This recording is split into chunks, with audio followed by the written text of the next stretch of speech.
Good evening, everyone. If I can just ask you to please make sure your cell phones are on silent, but feel free to take my picture.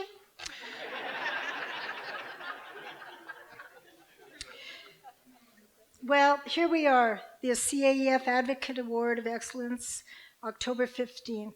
Good evening and welcome. I am Anita Bromberg, President of Canadian Antisemitism Education Foundation, and whoa. And on behalf of our board, many of whom are here tonight, and I hope you had a chance to meet them, I want to thank you all for being here.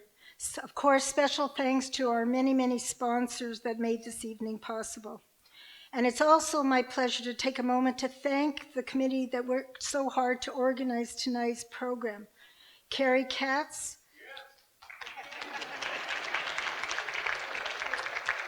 she chaired the committee and she's also a board member, along with Judith Benatar, Rose Baum, and of course, our executive director, who we couldn't do without, Andria Spindel. So we're gathered here to honor Mr. Rob Roberts, editor-in-chief of the National Post, and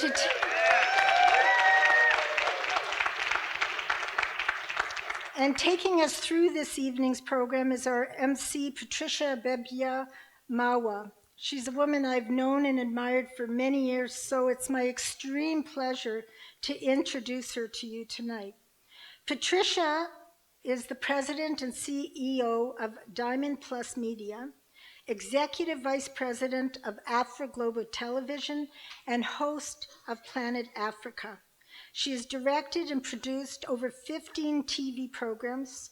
She's the writer and director of the drama series Omo Bella Palace and a feature film, The Life Coach, which won the Audience Choice at the CTFF. As Associate Publisher of Excellence in Vision and Destiny magazines, she co-led the Discover magazine series, which has released over 20 titles for various countries and organizations. In 2016, Patricia co-launched Afro Global Television, a 24-hour channel on all major cable platforms in Canada. I'm going to ask Patricia to come out now, and I just want to note that she, with her husband, Moses Mawa, are founders of diversity initiatives that are very important, including the Transformation Institute for Leadership and Innovation. Here is Patricia to lead us.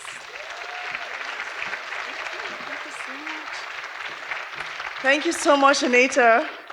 Anita is the reason I'm here. She's like pulled me by force to be here, but I'm just joking.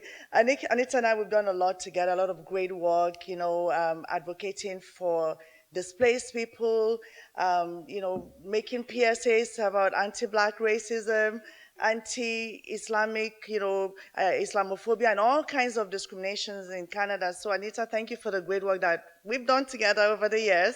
You're a true leader, and I truly appreciate and respect you.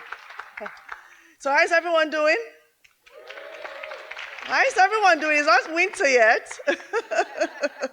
Yeah, so I'm going to put on my glasses now. Today I made sure I didn't wear false lashes so they can fit well. So, well, it's an absolute pleasure to be here today to MC this prestigious event.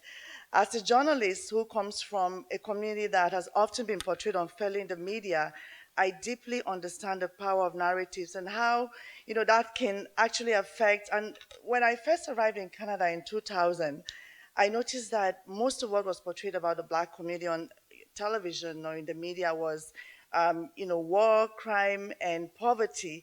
And even when the positive stories were highlighted, they always had a tinge of negativity.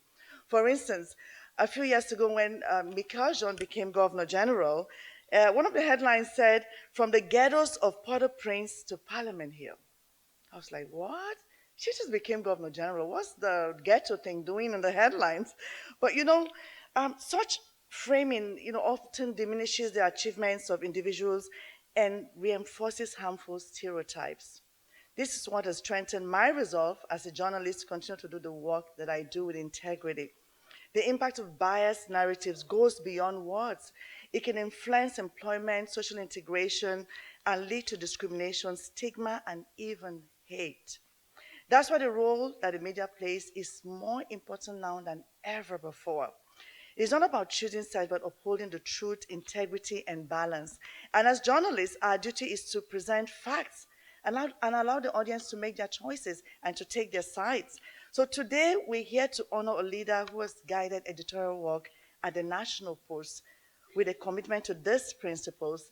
This event today is not about taking sides in complex issues, but rather celebrating the importance of truth and accuracy in journalism, even when it is challenging, like now.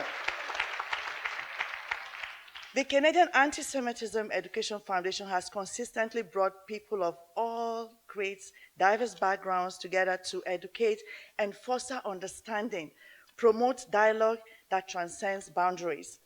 So now it is my pleasure to introduce a very wonderful woman.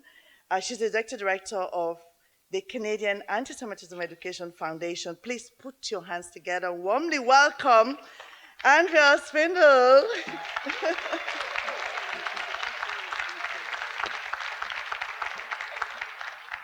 So I want to start by saying I'm a volunteer executive director, and I say that because volunteerism is so very important, and I want to thank the wonderful volunteers who welcomed you and assisted us in putting this program together. And I'm happy to hear from any of you that want to do more volunteerism. I never dreamed that I would be fighting for Israel and the Jewish people almost 24/7 when I retired in 2018. Levels of anti-Semitism have increased every year since then, and after October 7th, they skyrocketed. You will hear tonight how one media company has conveyed truth, upheld journalistic standards, challenged heresy, narratives, and lies about Israel, anti-Semitism, and the Jewish people. CAEF, or CAEF as some refer to us, has been sounding the alarm for 2 decades, bringing forth speakers and organizing interfaith events when anti-Semitism was not yet even being taken seriously by the Jewish community, let alone the wider community in Canada. Since 2019, we have initiated a weekly electronic bulletin, regular webinars, research into anti-Semitism in universities' social work curricula across Canada, funded research into the impact of anti-Semitism on faculty, contributed recently to the first Indigenous Embassy Jerusalem's Academic Symposium in Israel. It takes place October 29th. We've partnered with over 30 organizations, both Jewish and non-Jewish, to bring forward programs and events, rallies, vigils, demonstrations in support of Israel and the hostages in Gaza. Our focus is fighting anti-Zionism, which is anti-Semitism.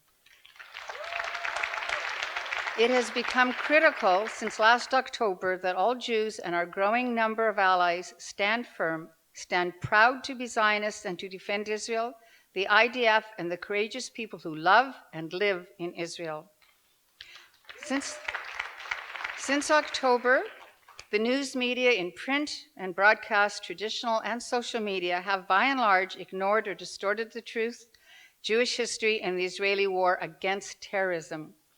By ignoring the facts and promoting conspiracy theories or repeating the lies the terrorists themselves produce, they have inspired Jew hatred here and across North America, Europe, and beyond. The media, some media, are fueling anti-Semitism.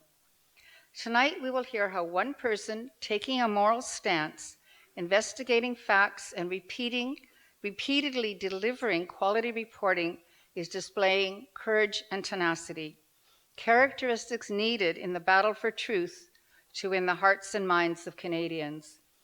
CAEF and the entire Jewish community acknowledges the management, ownership, directorship, and all the contributing staff of the National Post in supporting Rob Roberts and justice for Jews.